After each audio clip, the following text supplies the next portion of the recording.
Never likes you, Ray. There we go. So some of the funding sources that we're going to discuss include pitch competitions, accelerators, bank loans, funding from friends and family, and funding from institutional investors. So one of the first places to start, which we highly recommend for especially where you guys are at in the early phases, is pitch competitions. You really honestly can't go wrong with this. A lot of them are offering grants. So if you can end up placing as one of the top, usually it's like the top 3, there's usually prize money, and that's a grant though. So you never have to pay that money back. You don't have to give up any sort of equity or any stake in your company for those grants. So what Raj and I did was we looked around at all of the different pitch competitions that we could find. And honestly, there was a whole wealth of different ones that you could apply to. So we just applied, I think, to like maybe 20 different ones that we could do. And that was huge to be able to get those grants and early funding opportunities. It's not always just grants too. A lot of them are in-kind services. So if you can get some legal advice as well, that's super helpful when you're getting started with your actual forming your entity. So you're going to need a whole wealth of different services and sources.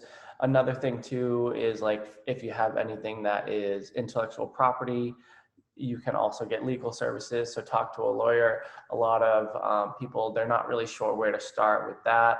We didn't even know that we had any sort of intellectual property in the beginning. So we had actually pushed it off for a long time. And then I think we had gotten some in-kind services for legal advice. And we found that, no, we definitely did have something that was patentable. And we wanted to be able to protect that as soon as possible. Because once you start going out in public, talking about that kind of thing, Exactly. you kind of lose out on the opportunity to apply for a patent. So we wanted to make sure we got that right away. So difference makers, you guys all know about difference makers. That's where we started. We then applied to E4All, which is another nonprofit in Lowell that they do pitch competitions, but they also have business accelerators, which we'll get into more later on as well. So that's an important one. Mass Innovation Nights, they do monthly events. So every single month they'll host an event. I know that they're still doing them. I'm pretty sure they're all virtual right now, but they've been doing that for over 5 years now. And it's really an exciting event where they bring in all these people that can showcase their product at a table, talk to other people, and then usually they do a pitch competition. It's usually by like an online voting that they do. And then the top 4 or 5 companies get to pitch, and then they choose winners, which is cool. Boston New Technology is another one. They're focused more in the Boston area. And then Small Business Associations, Innovate Her, that's another one specific for women-founded companies. So these are some just examples to start, but you can do some Google searching, and I'm sure there's plenty of different pitch competitions that you can find. Before we go to the next slide, Ray, Holly, you're more than welcome to share this slide with everyone, but you guys write those names down: E4All, Mass Innovation Nights, Boston New Tech, SBA's Innovate Her, and see if it's an opportunity for your company. You've already demonstrated great success in winning Difference Maker, so I don't see why any of you couldn't be winners for all of these other pitch competitions. Not only that though, you guys, even if you don't win money, it's okay. You can make so many connections. Exactly. One of the biggest tips I'll give you is always talk about your struggles. People, it's so funny. They like to act like everything's perfect. They don't like to talk about their challenges. They try and paint this, oh, everything's wonderful. I've got everything under control. That's not true. Nobody ever has everything under control. So feel free to talk about your pain points, talk about your challenges you're having, see if anyone in the audience can help. For us, that's been one of the things that has helped us the most. So a direct example is when we were doing our E4All pitch, we ended up winning, I want to say 3rd place, was it, Ray? I think it was 3rd place. But we went up to all of the judges at the end. We thanked them for their time. We said, you know what, one of the things we're struggling with is finding a good mechanical engineer. Ray is electrical engineering, I'm computer science, so we've got a good grasp on that, but we really don't know how to make it look like jewelry. And it just so happened that one of the judges we were telling this challenge to happened to own a mechanical engineering design firm.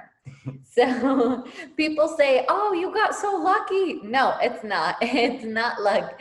If you go out and you ask for advice, you're going to find the right people. And Mateo's his name. Mateo designed the first invisaWear. And it's just so funny because if we hadn't talked about that and said everything's great, we would have never found a mechanical engineer. So that was a tad bit of advice for you. No, I love that story. Me too.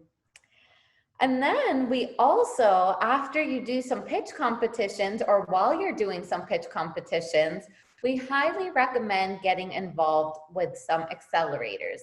They're a little bit similar in nature to the DifferenceMaker Boot Camp, but an accelerator is a program that accelerates the growth of your business.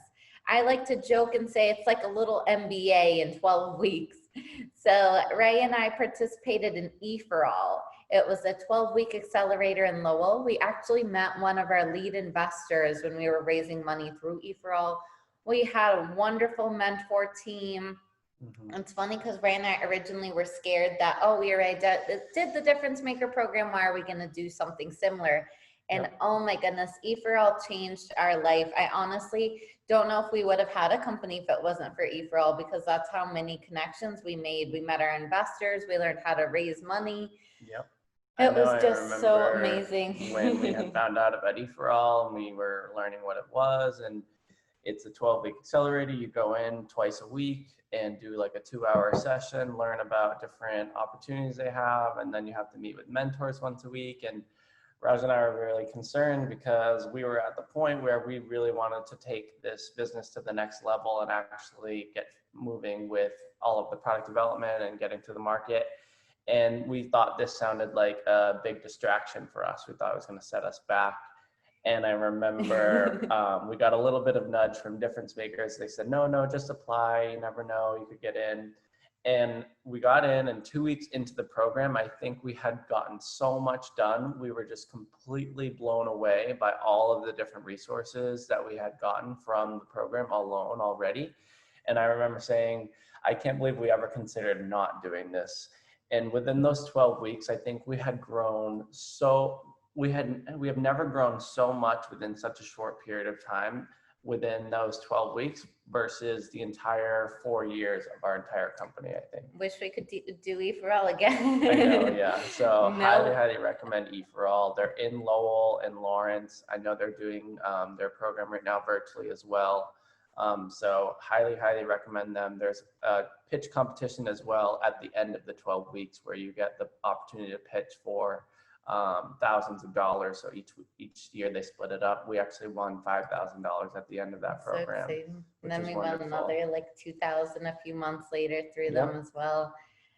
No, such a phenomenal program. Highly recommend it. Honestly, invisaWear would have gone in the very wrong direction if it wasn't for E4All. Remember how we wanted to make it all tech enabled, and we wanted like a vibrator inside of it that would vibrate if you double click the device, and it would have been huge. And E4All was like, go talk to customers, go talk to customers. Yeah, it really teaches you crazy. your fundamentals of your business and sets you up for the right kind of success. Exactly.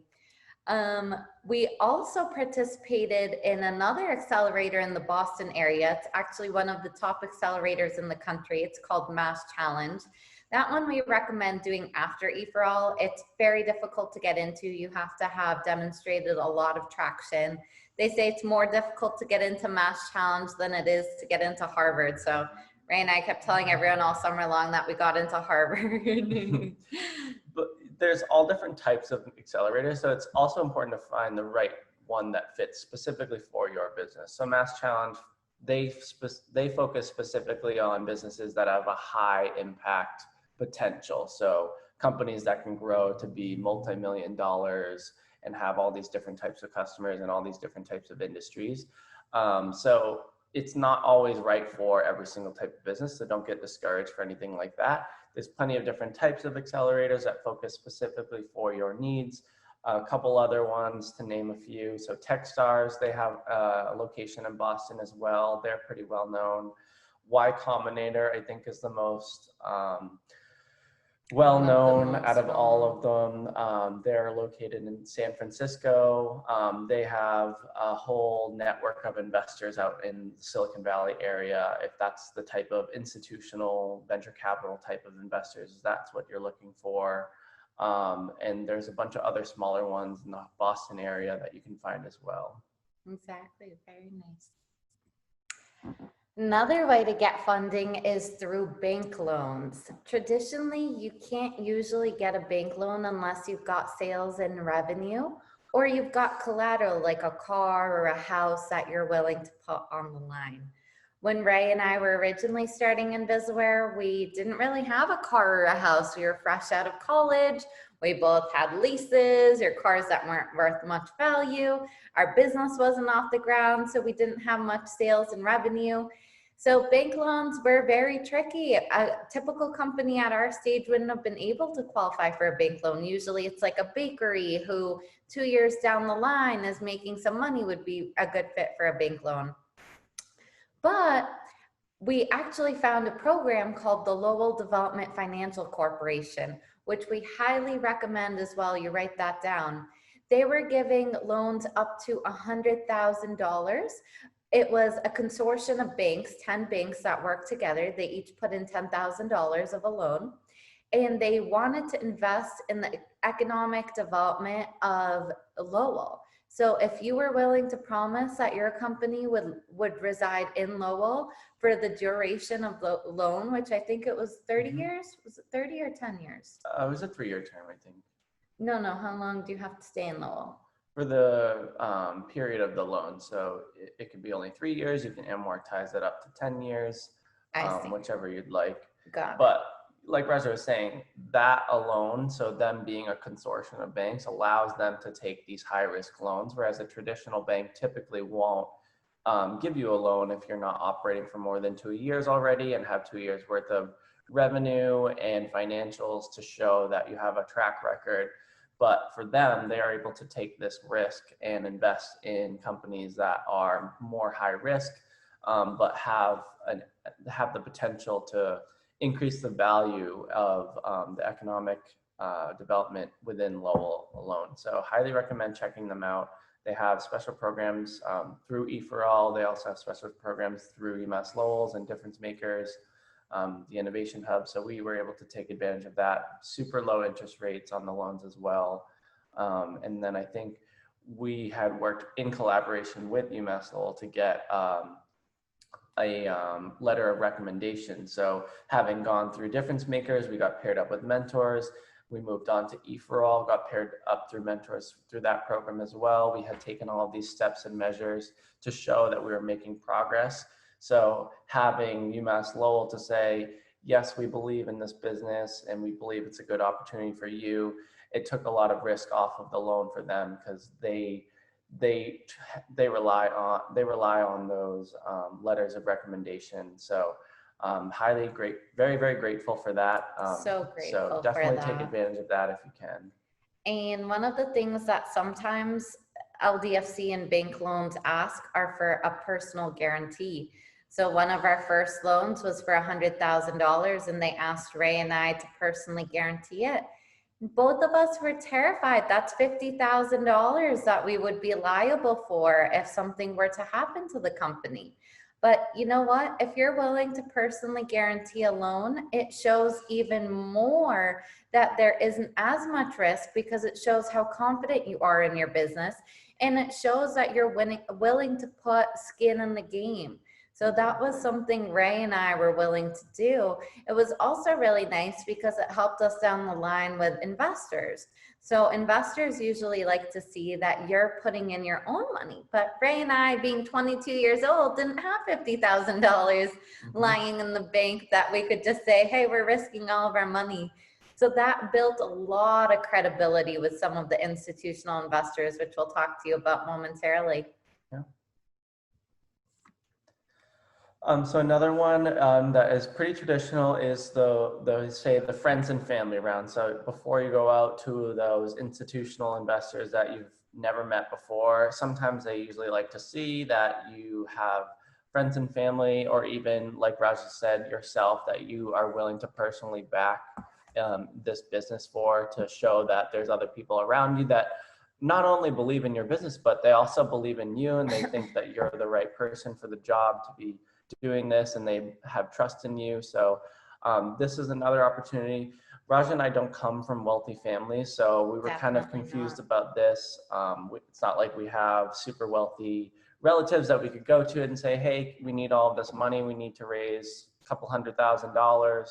Can you help us? So for us, it was really a struggle, but we decided to start small, and we just went to some of our family and friends and just asked for like about $5,000 just to get started with. And honestly, a lot of people were really willing to back us, and they really believed in us and were willing to help. They loved the company, they loved the mission, they wanted to be able to help make a difference. So we were able to get some small wins here and there, and being able to show that to other future investors that have never met us before and they're not really sure whether or not this is a good investment.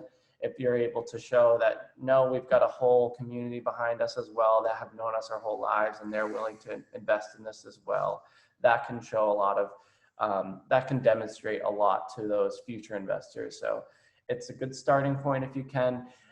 We definitely advise not just taking any sort of money or from any sort of family member. So it's an interesting relationship you get once they're an actual investor. So these are your family, you're gonna see them on holidays and all these other types of events, and they're gonna wanna know what you're doing, how's the business going and stuff. So just be cognizant of that. Another thing too is you just wanna make sure that they're not investing their entire life savings into this business. So sometimes people will say, oh, I want to retire soon, or this is my retirement fund that I'm investing in. I'm hoping that I can retire soon. So for us, we definitely did not tell anyone. We definitely told everyone, please make sure this is not any sort of money that you're relying on. With any sort of investment, there is a risk, unfortunately, and you run the risk that you'll never see that money again, unfortunately. So you just need to be cognizant of that. Raj and I, of course, believe in this business. We're going to do everything in our power to make sure that we'll be able to pay you back plus a multiple of return someday, and that this money is going to be used to be able to help save lives. So we were just try to be very, very clear up front, so that way people know what they're getting into and they're not getting rid of all of their life savings and relying on you for that. Because that, of course, with your family too, that can be that can cause the last thing you want is to be at Thanksgiving dinner and Uncle Tom is like, oh, I lost all of my money because of so-and-so. So it's very important to make sure, like Ray was saying, that this is funding that they are not relying on. We usually, typically before we sign the legal paperwork, which is another very important point, you need to make sure that there are lawyers involved and it's not just, hey mom, can I have $5,000? I'll give this back to you. And it's not just like a light conversation. We sat down with every single person for several hours, talked them through the entire pitch deck, our entire business plan, all of our plans, our timelines, our goals, all of the milestones that we met, answered all of their questions, made sure everyone felt comfortable. And then of course we gave them the disclaimer as well. And we did not ask anyone for a certain amount of money. We just said, this is what we're doing, whatever you feel comfortable with. Feel free to let us know. No hard feelings at all. If you want to come back and say, I'm so sorry, like we can't afford it right now, like no troubles at all. So just trying to make sure that you're making people feel comfortable. But this is an opportunity that a lot of people do opt into in the start, especially when you're in those early phases. So it is an option, and it's out there, and it's pretty common as well. Yeah, and last comment on this as well. I know people think asking friends and family for money is very awkward, which it definitely is. One of the ways Ray and I did it is we didn't go up to certain family members and say, hey, can you invest in our company? That's not what we did. We usually, at a gathering or an event, like for example, Ray's graduation party, there was 100 family members there. We told everyone about invisaWear. We said, oh, we're accepting investments. If you know anyone that would be interested, please let us know. And that way you're not pressuring someone. You're not saying, hey mom, can I have $5,000? If mom wants to give $5,000, she can come up to you and say, hey, you know what? I actually think I would be interested in investing myself. Do you want to sit down and chat about it? And so on. Yeah, I think some people, even a lot of people are asking like, oh, what are you doing after graduation? And Raj and I were actually, it was a very interesting time because it was so early on and we were basically working on this 17 hours a day and we were not paying ourselves at all because we didn't have any money. So it was a very difficult time for us, but we had made the decision, we're going to work on this full time. We're really passionate about this. This is what we want to do.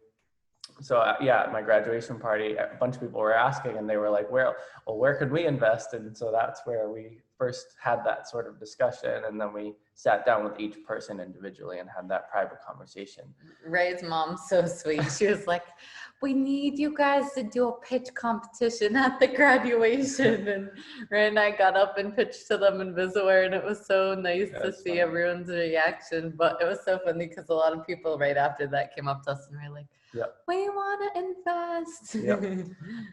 And I don't know if we talked too much about this, but you definitely want to involve a lawyer. So when you're taking on investments, especially this early on, it doesn't matter how much the money is, whether it's only a small amount or a much larger amount. So an investor, getting into a relationship with an investor, you're basically, it's almost like going into a marriage where this is a permanent relationship that you're going to be involved with these people, and this affects your business going forward. So you want to make sure that legally everything you're doing is structured in a way that's going to set your business up for future success. So you don't want a year or two down the road, you're looking to raise a next round of funding. It's a lot larger. All these future investors are coming in. They're looking at your documents because they do a due diligence process, and then they don't really want to see that you've got all these informal investments that don't have that proper legal paperwork done, because to them, they're going to look at that and say, oh, you're not following the rules and the guidelines, and that is risky to them because it shows that you're not willing to go by the process of everything, and that can cause a lot of problems down the road. So you just want to make sure you're setting yourself up for future success as well. Exactly.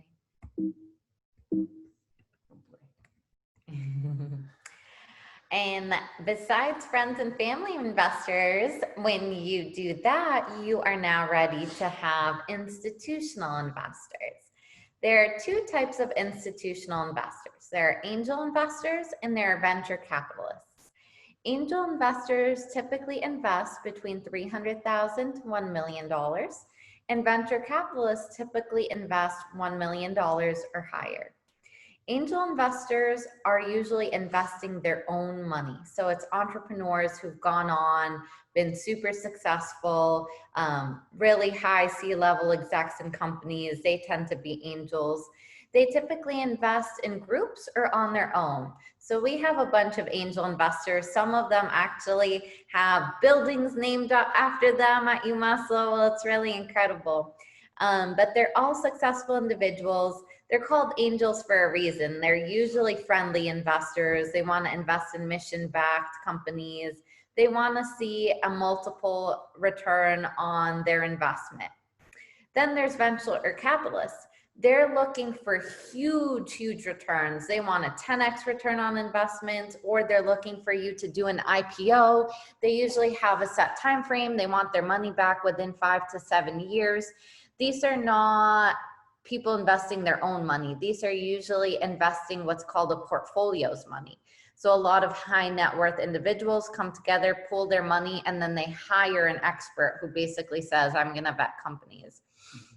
Institutional investors typically want you to be beyond the proof of concept stage, and they usually want to see either sales or traction. So for us, when we were first starting, one of the biggest things is you need to understand how much money you need so that you can understand which type of institutional investor you want. And there's different phases in a company. So when we were starting out, we needed about $150,000 to get started. So that's why we were doing pitch competitions, accelerators, friends and family money, bank loans, all of that. In our first round where we were raising that $150,000, we had a few angel investors come in for $50,000, 30,000, 100,000. I'll never forget holding our first $100,000 check. But that was the type of capital we needed.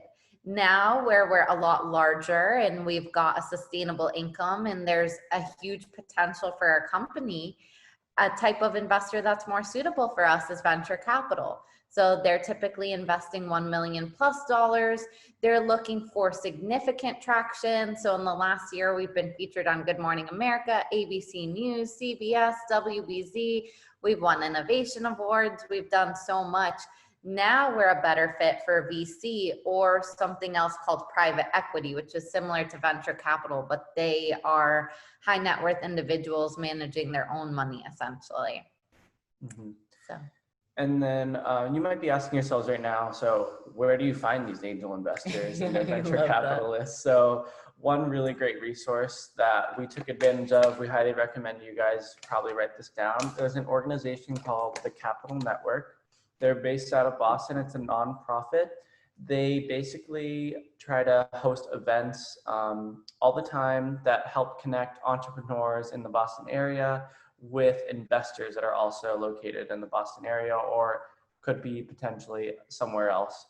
And the way they do this, they host these educational sessions. So a lot of these institutional investors, they want to help educate entrepreneurs because they listen to hundreds of pitches all the time. And unfortunately, there's a lot of people that aren't really fully prepared and doing these pitches and pitching to investors. And they want to help educate entrepreneurs on how to raise money, but also on how to grow their business properly. So they'll host sessions on every single topic you can think of. So this is where we learned all of these different types of angel investors. So for Raja and I, we have a engineering degree. So we didn't know anything about raising money. We didn't know anything about growing a business. We really just knew the technology at the time. And we knew that we had an opportunity to help people and we wanted to make that idea into an actual product and turn it into a business. So they helped us educate ourselves, and we attended so many different sessions. A lot of them, you can apply for different grants that they offer all the time that basically gets you like a 6-month free membership. I know they have one specifically, I think it's like the Lowell Leap grant. So I highly recommend you try to take advantage of that. If you're a startup in the Lowell area, you can maybe get 6 months free worth of sessions. I'm pretty sure they're doing everything virtually right now as well. But the best part about these events is you're able to get FaceTime with these investors and connect with them, but it's on a more informal basis. So you're basically sitting down with them, having lunch, asking them questions, asking them for their advice informally without having to get in front of them and do a presentation and a pitch where they listen to hundreds and hundreds of them all the time. So really great way to connect with investors in the area, even if they're not the right fit, because you'll find a lot of these institutional groups and these venture capitalist groups, they all have their funds, and then each group has their own focuses. So some groups only care about like clean tech startups. Some groups only care about medical devices or a certain drug, and a medical drug or something like that. Some groups focus specifically on consumer companies, which is great for us. Sense There's others that focus on software only or SaaS, software as a service companies. There's others that focus on all these different industries. So it's good to network with them. They know their industry, so they'd be able to connect you with other investors that might be a better fit for you specifically. So definitely recommend checking them out if you can. Right. No, exactly like Ray said, it's incredible. Each one has their own focus. And if you find the right investors, they can really help propel your company because they can make introductions. And like Ray was saying, they all understand their own businesses. So if you find a consumer investor, they've already got experience growing consumer-like companies. So it can definitely help you out. So funding strategies that are super, super important. Only raise money if you need it. If you need $10,000, why go talking to angel investors for $100,000? That doesn't make sense. You're going to be giving up equity in your business for no reason. You want to make sure you're pitching to the right group of investors. So back to what Ray was just saying, don't go pitching to clean tech investors if you've got a consumer company. Be prepared to make sacrifices like what we were just talking about, backing a loan personally. Make sure you have a business plan. I cannot stress this enough. Most investors will actually not look at business plan. They'll ask if you have one. But the process of putting together the business plan helps you understand how much money you need, how much money you'll make. We always say raise double the money you need. So if you need $150,000, raise $300,000. The reason we say that is because everything tends to cost more expensive and you'll have hiccups down the line. Injection molds are my biggest nightmare. Injection molds are awful. They're a technique that is used to create plastics, and it's supposed to be the simplest part for our company, for example, but we made an injection mold and it didn't work. A simple circular plastic piece for months on months on months, they kept producing it wrong. And that sucked up a ton of capital. So if we didn't have more money than we actually needed, we would have been out of luck. We would have been like, well, now we're $15,000 short. So that is super important. Put together a pitch deck. So we'll show you guys very quickly because we do want to leave you with time for questions. The pitch deck is really the number one thing that investors will want to see because they go through hundreds of those, and that's really where they can see a snapshot of your business. So putting together a really, really good pitch deck is super important. So we're happy to walk you through ours. But like Raja was saying, another thing too is finding the right team. So there's three things that investors look for. They look at your product or your service. They look at the market that you're looking to penetrate, but they also look at your team. The team is the number one most important thing that they really focus on. So you can have a great product that has an amazing market, but if they don't believe in the team, if they don't believe you're the right person for the job, unfortunately that weighs in the most to them. So that might steer them in the wrong direction. Whereas if they think you have an okay product that it has potential, but they're not really sure about it, there's some kinks that need to be worked on, and there's a good market potential, but they're not really sure if you have a clear idea of that yet.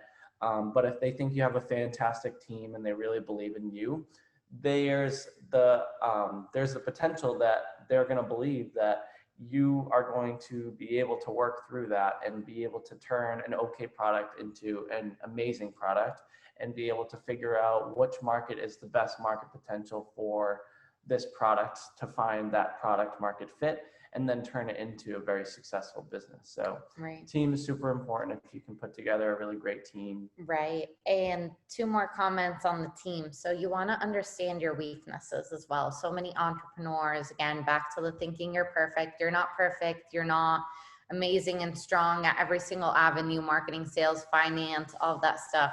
You want to understand your strengths. So for me, I'm good at software. Ray, he's really good at hardware. Where we lacked was marketing, sales, finance. So immediately as we were raising money, we wanted to find team members who excelled in those fields. So that way we had a very well-rounded team.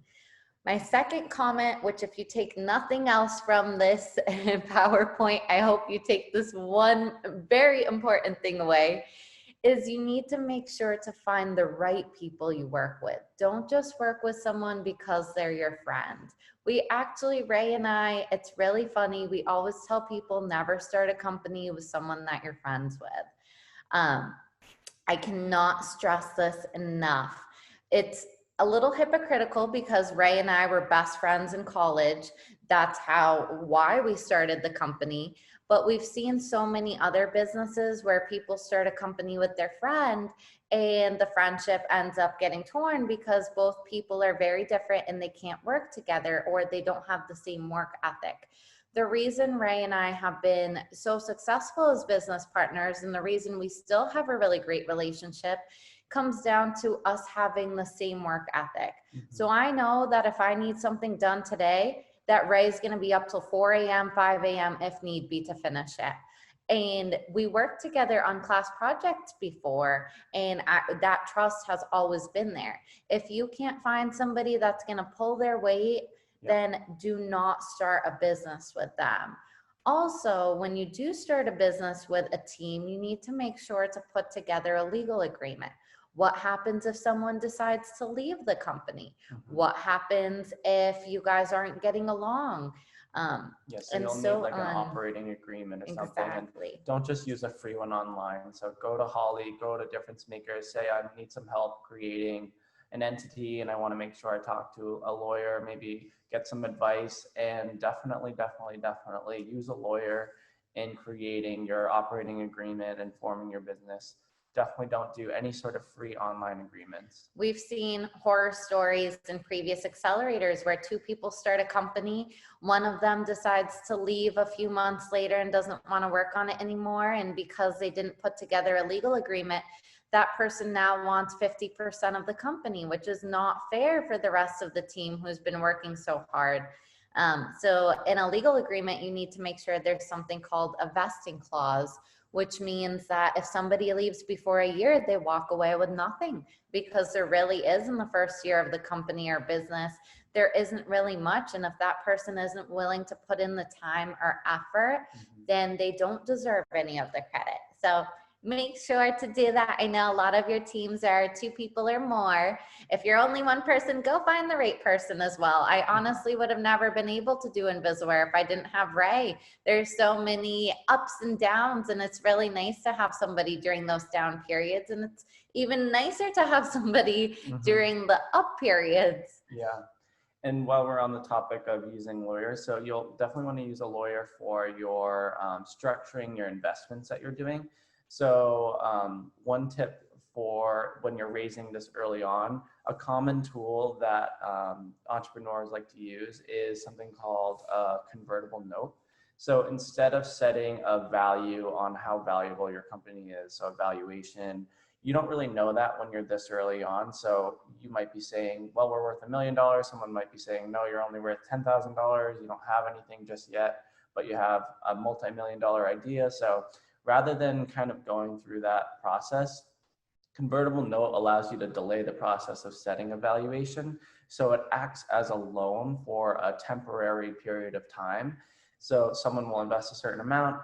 There's a loan with an interest rate on it, and it has a maturity date. So if it doesn't convert, you would have to start paying it back at a certain maturity date. Typically that doesn't happen though. So what would happen is, when you're a year or 2 down the road, when you're ready to raise your next round of funding, what happens is, as soon as you bring in that additional money, all of the convertible notes that you have will convert into shares, and it converts at a share price that's discounted versus what the new investors are paying. So all of your early on investors, they get a discounted price on their shares, which gives them more shares and they get more of their money's worth. And that allows you to basically delay the process of setting a valuation. Raj and I weren't familiar with this at all before we got started, but like she said, we're always putting ourselves out there, telling people our problems, and people are willing to help. So that's kind of where we discovered that process. And I think we found out about it through one of our mentors, and that we had gotten specifically from DifferenceMakers too. So. But yeah, so any questions? Hopefully this will be questions. The investors you're talking to. I know that was a lot of info, so we're happy to. You've got about 15 minutes for questions, you guys. So feel free to ask anything you like. We hope this was helpful. Yes, this was extremely helpful, very knowledge-based. So thank you, Raja and Ray. And you're so welcome. Yeah, thank you so much. So did you want to do question? Actually, if any students have questions now, please ask. And then maybe if there's time left over, you can show the pitch deck. Sure, absolutely. Okay. All right, so are there any questions? Hi, good morning. On the family investments, did you offer anything like a return or some money back? The family investors, like I had explained just now, so we did a convertible note. So the main terms in the convertible note is you have the interest rate on it acts as a loan, but it's not really a loan. And then there's a maturity date Typical maturity date, I think, is 18 months, but you can do it for 3 years or 5 years. Interest rates, I think we did about like 5%. I think market value is around 6 or 7%.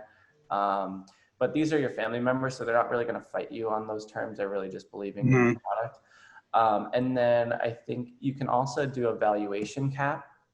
So you can set a cap of what the maximum valuation price they're going to be paying. So if you set a valuation cap for, like, let's say $5 million, and then you go to raise your next round and the valuation is actually $10 million, instead of them converting at a $10 million valuation at a discounted price, they're actually going to buy in at the $5 million because that's what the cap was set. So they're going to get a lot more money.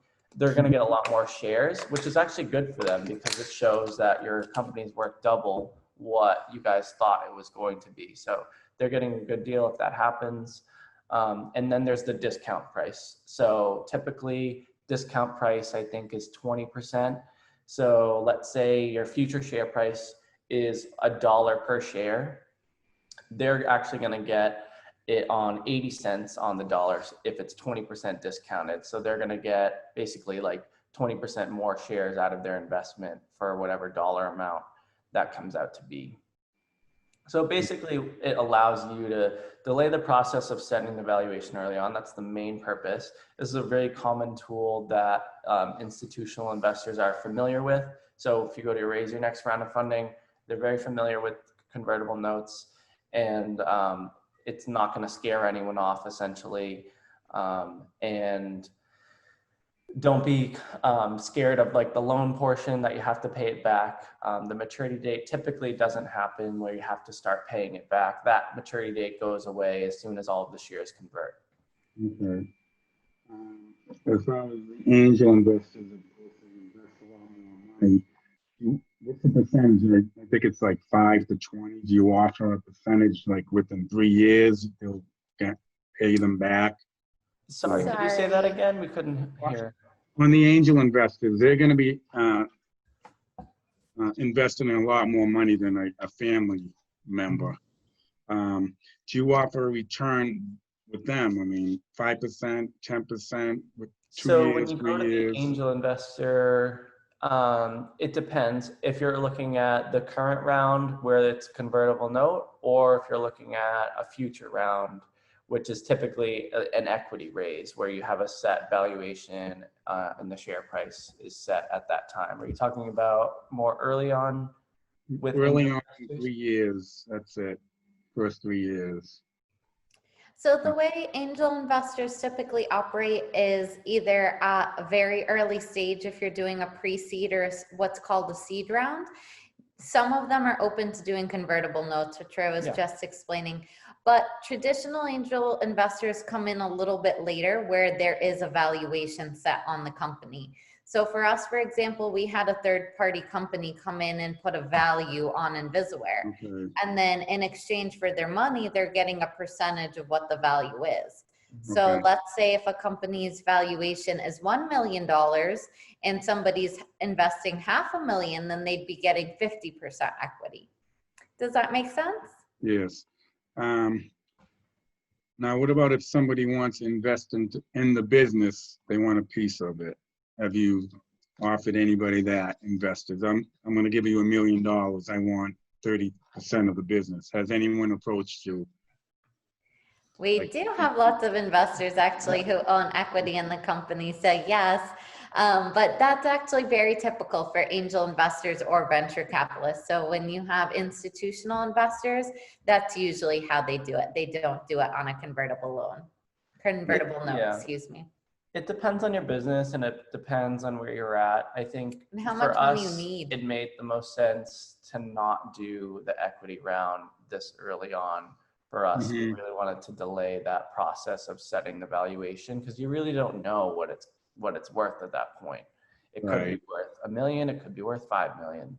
It also could be worth nothing. So it really gives everyone the opportunities to get the best deal out of this scenario.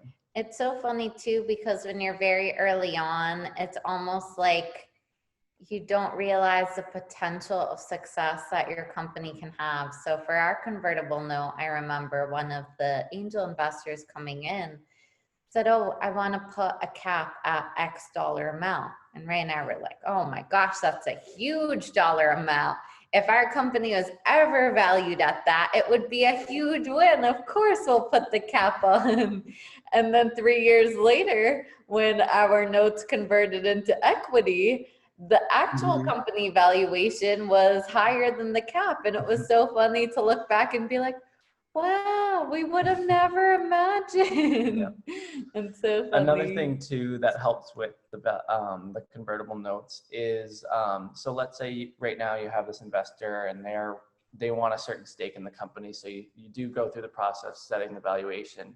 And then in a couple of years, you go to raise your next round of funding and your new valuation ends up not being as high as you had anticipated, or maybe it's set at an actual lower valuation than what you had previously agreed upon. So all of your previous investors, actually what's going to happen is they're actually going to get diluted at a much heavier rate than what they would have been if you had agreed on a lower valuation previously or something. And that's going to upset your previous investor, because this new investor is coming in and they're saying, no, you're not worth this much. You're worth a lot less than that. And you don't want to have to go back to your previous investor and say, I'm so sorry, we're have to get diluted much heavier and have to go through that awkward conversation. So this helps prevent all of that. Exactly. So are you saying we should go to a bank first, get some money from the bank, and then see how things go? And then it depends on your business and what you're looking for, how much money you're looking to raise. Banks are definitely great because that's a loan and you don't have to give up any stake in your company at all, and you get to keep a lot of ownership. So I highly recommend. It's definitely an opportunity you can take advantage of. For us specifically, that we thought was a good opportunity for us, so we decided to take advantage of it. But talk to some of your mentors if you have some and see what they think. It's definitely worth just looking into and seeing if it's a viable opportunity for you, and then try to get some advice on it specifically for your business. And I would add, with all the current student teams, so you just won DifferenceMaker in the spring semester, a great first place to start, rather than going to banks and having interest charged or having equity taken out of your company, is like what Raj and Ray were saying. Enter accelerator programs, enter pitch competitions. A lot of our teams who have become successful have started there, because you can gain thousands of dollars basically in equity-free money, a lot of in-kind services, whether it's legal services, marketing, etc.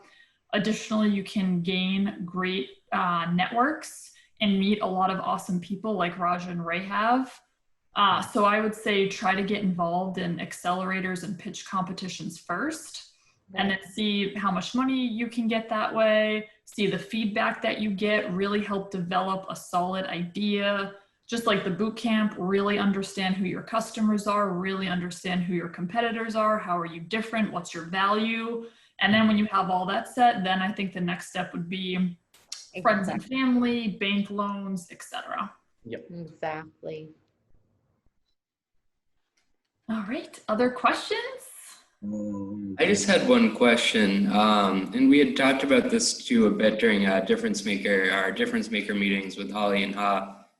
We had heard that you had a lot of competition early on, and you kind of had to differentiate yourself from that. I was just wondering how you did that, because we're facing the same problem.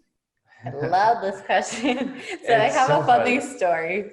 So Ray and I in college, we were part of the same friend group. It's really funny. And the two of us, whatever board game we would play, it would always end up as me and Ray. And there was a time we were playing the game Spoons.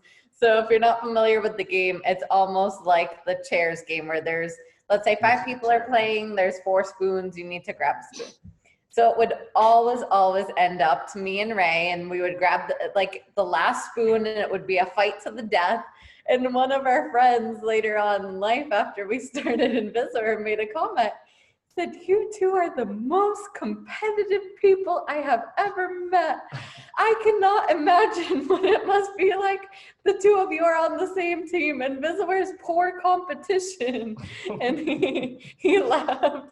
He's like, Raja and Mary probably got there like, this is a competition. Let's put all of the competitors out of business. And I'm laughing because right now we're counting the amount of competitors that we put out of business yesterday. And it was awful, but exciting. We went through the same thing. We were doing a ton of market research to see what was out there. So for us, our product, which we'll go into, we initially had a story. So when we got started, Raja had actually faced I don't want to spoil too much, but she was in a scary situation. So we went online to try to find something, and there was nothing that we could actually find that was something that she would be willing to wear. They were all big, ugly panic Bulky buttons. And panic for you guys, buttons, if you haven't seen it, this is what invisaWear looks like. It's just a charm. And then the back is the button. So if I didn't point it out to you, typically you probably wouldn't have even noticed, oh, she's wearing a safety device. So we found a ton of panic buttons out there, and they were like life alert like devices, but they weren't exactly what we were looking for. There was a bunch of things that we had found from other people that were working on stuff, but like it really wasn't available just yet. And it felt like almost every single day people were reaching out to us. Oh, I heard about this company doing this. I heard about someone doing this. And we were so discouraged because we were like, oh my gosh, like someone's doing this. What do we do? And we just kept telling ourselves, you know what, like we're just going to keep focusing. Like we know what we want, and we know just by talking to so many people and what they're looking for, and the amount of people saying that, you know, this could help save someone's life. Like I'll write you a blank check right now. I don't care. You can't put a price on my child's safety. Write in the price of the product later. And to us, we just kept seeing that, and we just believed in our values, and we kept moving forward and working as hard as we could to try to get to market as soon as possible. That was our main thing, is we just need to work as fast and as hard as we can to try to get to market as soon as possible. And for us, it ended up working out really well. A lot of other companies, unfortunately, made a lot of mistakes, and running a business is very, very tricky, and there's a lot of ways companies can fail. So a story real quickly, Ray, back to what Ray was saying. So when we first started, nobody was doing anything like this. And right after we started, everybody was trying to start a company like invisaWear with smart jewelry. And Ha reached out to us one time and said, there's a company called Cuff, and we had never heard of it. And they had just launched. They were doing amazing. They got into Target. All of the press articles where Cuff is making $1 million. All of these things. And Ray and I were almost in tears. I remember we were sitting around my kitchen table. It was right before the DifferenceMaker competition. And we were telling my dad, we said, well, now that Cuff is doing this, we might as well stop working on it. They already made it to market. They are going to get so much exposure and so on. And I'll never forget, my dad said, you know what, Raja, there's Toyota, there's Honda, there's Range Rovers, there's Chrysler, there's BMWs. He said, just because there's one company doing it does not mean you can just give up. He said, you can find a way to be different, and you can focus on your business and let them focus on their business. And it was crazy because Cuff ended up going out of business. I want to say 6-7 months after. Problems. So they designed their product, and then they launched it before they actually had any manufacturing set up. And then a bunch of people had all these pre-orders, and then they were waiting a certain amount of time, and then they missed their launch date of when they were expected to ship. So then people were getting mad. People ended up creating Facebook pages saying that this is a scam. They're not getting any of their products. And then it turns out, we didn't find this out until like a year afterwards, I think, but we found like an article saying that the manufacturer had like sued the company because the company like didn't pay them. And then I guess what happened was another manufacturer overseas ended up shipping them a bunch of faulty products, and then they didn't have enough money to come back from that. So so Cuff failing was one of the best things that ever happened to us, because we learned from all of the mistakes they made. And that is super important. You want to learn from your competition Exactly. as well. So for one us, of we the all, biggest, every now and then we'll always like be like, oh, what's this company doing? What's that company doing? And there's, we actually named 10 companies that were all doing what we were trying to do. Yesterday, we were going through our old pitch deck, and we found a bunch of other products that were our competitors at the time, and they're not around anymore because they made so many mistakes. And it doesn't mean that there's not a viable business opportunity, because we're over here, we're doing amazing. But unfortunately, they're making a lot of mistakes, and it's important to try to tell people your problems and get advice and try to have people around you supporting you to try to grow your successful business. Right. And learning from the mistakes is the biggest thing ever. So we learned from Cuff not to advertise a launch date unless you're absolutely confident that it's going to go through. We learned the importance of finding reputable manufacturers. Like a lot of our manufacturers are in the United States because they ordered 100,000 units, and all 100,000 units came in broken. And then the manufacturer was like, not my problem. I want my money. And what's Cuff going to do? Pay for 100,000 faulty units? No, but then they're going to have a lawsuit. There was another company called invisaWear. They ended up doing really well. We found like a podcast, the founder was talking about how they got into retail. So they were in Nordstrom, they were in Saks off Fifth Avenue. They were projected to do 4 million in sales. And that's a year after launching. So it sounded like they were doing amazing, but they filed for bankruptcy. What happened was the retail wasn't selling. So people weren't shopping for a product like this on an impulse buy right off the shelf. So we learned that, you know what, maybe retail's not really right for our business. Maybe we should stick to just online or different types of ways that we can sell the product. And they ended up being really limited on their cash flow, because with retail, they were waiting on funds to come in from the retailers. And then they also made a mistake where they wanted to partner with a company that was developing something with Apple Watches, like a band. They wanted to integrate with that. So they ended up acquiring this new startup, and they spent $500,000 to acquire the startup. And then what happened was Apple decided to disable a port on the Apple Watch that allowed other companies to use that port essentially. And then that new company they acquired is now worth nothing. So then they needed to raise money. And then all the investors were like, well, no, you made a lot of mistakes because you're investing in all of these poor business opportunities. You're not focusing on your business. So they ended up having to file for bankruptcy, unfortunately, after that. So it was just wild to see all of these different people making all of these mistakes. And we really were learning from a lot of them, just sitting in the background, watching from the sidelines. One of the biggest competitors that was a panic button, it was really interesting. Us getting to market and adding a lot of value with it looking visually appealing is what caused their company to fail. And Ray and I were both in shock reading the article where their founder specifically said, you know what, a new company launched with a more visually appealing style panic button, and it tremendously hurt our business. And that, it was kind of nice to hear in the sense of, this is why it's so important to talk to customers and understand what they want. And if they had done that, they would have understood that people want panic buttons that are discreet. But they did not go through accelerators to understand that, you know what, people don't just want a panic button. There's a million panic buttons.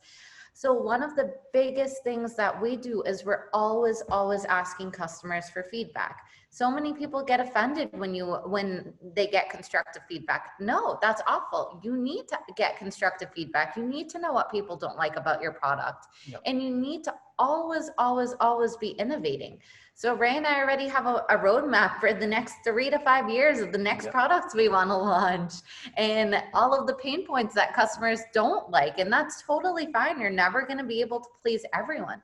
But if you don't know what it is you're not doing right, then that's what leaves rooms for other startups like us to come in and steal your market share. I remember too, they were one of those, the big ones in the early on phases where we found out, oh, you know what, this company just launched. They're doing exactly what we're doing. They were actually advertising that it was jewelry at the time. And it was not jewelry. It was an ugly panic button that you put a chain around your neck to wear. And they were calling it jewelry. And we were so frustrated. We're like, why aren't they doing jewelry? They're saying it is. And they said they had plans to do that in the future, but they never ended up doing it. So that's one of those things where we just kept telling ourselves, this is not what people want. This is not what we want, what we've heard people want. We're just going to focus on what we know people want based on our research. And that ended up working out really well for us in the end, because unfortunately they took too much time to be able to develop a product that we knew that people already wanted. Yeah. And like Ray was saying, the biggest takeaway again is they didn't talk to customers. So we almost would have easily fallen into that same trap of designing something big, because that's originally what we were intended. We wanted all these cool bells and whistles from an engineering standpoint. And when we talked to customers, that is not at all what they wanted. All they cared about was size and look.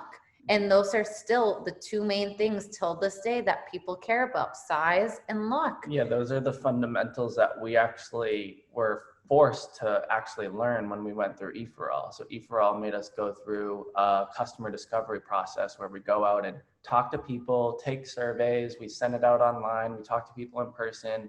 Raj and I engineers, like she said, we wanted a vibration feature. So when you activate it, it vibrates to let you know that you sent out an alert. And to us, we thought that was super important. People are going to love this feature.